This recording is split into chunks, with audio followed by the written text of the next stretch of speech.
টি-20 ফরম্যাটে বাংলাদেশে আসলে মানে কীভাবে দেখেন ভবিষ্যৎ? কারণ আমাদের কিন্তু এই ৫ জন একটা স্তরে নিয়ে গেছে ক্রিকেটকে, বাট কোনো শিরোপা নেই তাদের। তারা যে লেভেলের লেজেন্ড, তাদের একটা ডিজার্ভ ট্রফি, বাট পায়নি। আপনাদের ওই টার্গেটটা কোথায়? ট্রফিটা আসলে পাওয়ার জন্য অনেক কিছু লাগে। এটা জিনিসটা এমন না যে আপনি একদিন ভালো খেলে ফেলবেন, ২ দিন ভালো খেলবেন, ট্রফি পেয়ে যাবেন। ট্রফি নেওয়ার জন্য আপনার ফুল সাইডকে ১৫ জন যে মেম্বার থাকে, ১৫ জনকে টপ লেভেলের একটা প্লেয়ার হতে হয়, বা ওই টুর্নামেন্টে ১৫ জনকে মানে রেগুলার পারফর্ম করতে হয়, তাহলে আপনি একমাত্র ট্রফির কাছে যাবেন। আপনি যদি দেখেন ২০১৯-এ সাকিব ভাই যে পারফরমেন্সটা করেছে, যদি আপনি পুরো বাংলাদেশের ১৪টা প্লেয়ারকে দেখেন, ওনাকে দেখেন, টোটালি কিন্তু ডিফারেন্সটা বুঝতে পারেন। উনি একজনই একাই করেছে, তাতেই আমরা অনেক দূর গিয়েছি। বাট আমরা যদি এরকম ২-১ জন করতে পারতো আরও, তাহলে আমরা চিন্তা করতে পারতাম ট্রফির জন্য।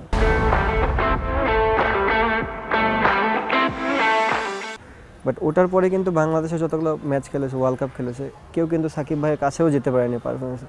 সো ট্রফির ক্ষেত্রে আপনাকে ওই পার্টিকুলার টুর্নামেন্টে বা ওয়ার্ল্ড কাপ বা যেই হোক, যেটাই হোক, আপনাকে ওই ১৫টা বা ১১টা প্লেয়ার যারা আছে তাদের ভিতর ৬-৭ জনকে কন্টিনিউ পারফরমেন্স করতে হবে এবং আপনার ম্যাচ জিততে হবে, তাহলে আপনি ট্রফির ধারাবাহিকতা ধরে রাখতে পারবেন। এখন যে দলটা আছে তারা আসলে মানে কবে নাগাদ আসলে একটা টার্গেট সেট করতে পারে যে ওই সময় যে আমরা একটা শিরোপা জেতার মতো দল হতে পারবো? কিছু ফ্যাক্ট আপনাকে মানতে হবে। যেহেতু ওয়ার্ল্ড ওয়াইড ক্রিকেট হয় এবং সবাই ক্রিকেট দেখে এবং ম্যাক্সিমামই বুঝে এখন ক্রিকেট, আপনার ফ্যাক্টটা এটাই যে ওডিআই ফরম্যাটে কিছু ধাপ আছে, সে ধাপগুলোতে আমাদের প্লেয়ারের জায়গা অনেক ল্যাকিংস। সো ওই ধাপগুলো যতদিন পর্যন্ত আপনি ফিল আপ না করতে পারতেছেন, আপনার সব সময়ের জন্য আপনি স্ট্রাগল করবেন। ধাপগুলো হচ্ছে, আমাদের বাংলাদেশে কোনো সলিড অলরাউন্ডার নেই, যেটা আপনি বহির্বিশ্বে যতগুলো টিম দেখবেন যারা ৫-৬-৭-এ ব্যাটিং করে, একটা solid allrounder, pace bowling allrounder হয়, যেখানে বাংলাদেশের নাই। বাংলাদেশের আগে লেগ স্পিনার ছিল না, এখন একটা লেগ স্পিনার আসছে, যে কারণে কিন্তু আমরা অনেকগুলো জায়গায় দেখবেন একটু ডিফারেন্ট রোল প্লে করতেছে। যদি এই লেগ স্পিনারটা নাও থাকতো, তাহলে কিন্তু আরও স্ট্রাগল করতো। এটা একটা plus point. But at the same time এখন যে ক্রিকেট চলতেছে 50 ওভারে, আপনার ১১ থেকে ৪০-এর মধ্যে এই জায়গায় আমাদের উইকেট টেকিং একটু কম হয়ে যাচ্ছে। আমার কাছে যেটা মনে হয় যে আমাদের যে ২০ ওভারের যে স্পিন সাইড, এখানে যদি আমরা একটু উইকেট বের করতে পারি, তাহলে আমার মনে হয় যে আমরা গেমে বেশি থাকবো, রাদার দেন ওই ২০ ওভার যদি খেলাটা রান হয়ে যায়, তখন আর গেমে ওইভাবে ব্যাক করা যায় না। তো আমার কাছে মনে হয় যদি আপনি বড় বড় টিমগুলো সবগুলো দেখেন, পার্টিকুলারলি ২০ থেকে ৪০ ওভারের মধ্যে তারা অনেকগুলো উইকেট বের করে ফেলে, বিকজ অফ তাদের স্পিন বোলিং অ্যাটাকের কারণে বা ওই মাঝখানে ব্রেক থ্রুর কারণে। সো আমার মনে হয় ওই জিনিসটা আমাদের একটু ঘাটতি আছে।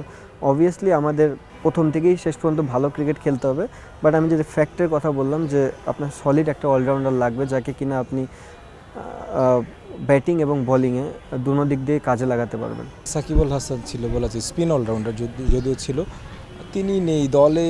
ঘাটতিটা আসলে কতটুকু মনে হচ্ছে এখন? ঘাটতি হচ্ছে, ফার্স্ট অফ অল একটা অভিজ্ঞতা ছিল, ওনার ক্যারেক্টারটাই অন্যরকম ছিল। উনি অনেক ব্রড মাইন্ডের হয়ে ক্রিকেট খেলতেন এবং ব্রড মাইন্ডের হয়ে চিন্তা করতেন, যেটা আমাদের যারা প্লেয়াররা ছিলাম, ওনার চিন্তাধারাতে অনেক কিছু চেঞ্জ হয়ে যেত। এবং আপনি যদি খেয়াল করে দেখেন, উনি যখন ক্যাপ্টেনশিপও করেছেন, অনেক ব্রেভ ডিসিশন নিয়েছেন, যেটা আমরা এক্সপেক্টও করিনি যে এই সময় এটা কেন করলো।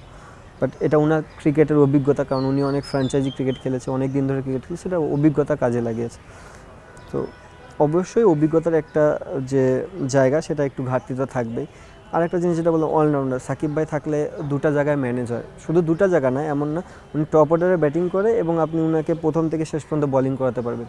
সো এটা যখন একটা ব্যালেন্স থাকে, এটা একটা ক্যাপ্টেন হোক বা একটা টিমের, আমরা জানি যে এটা অনেক বড় একটা পাওয়া একটা টিমের। সো এখন তো সেই জিনিসটা নেই। তো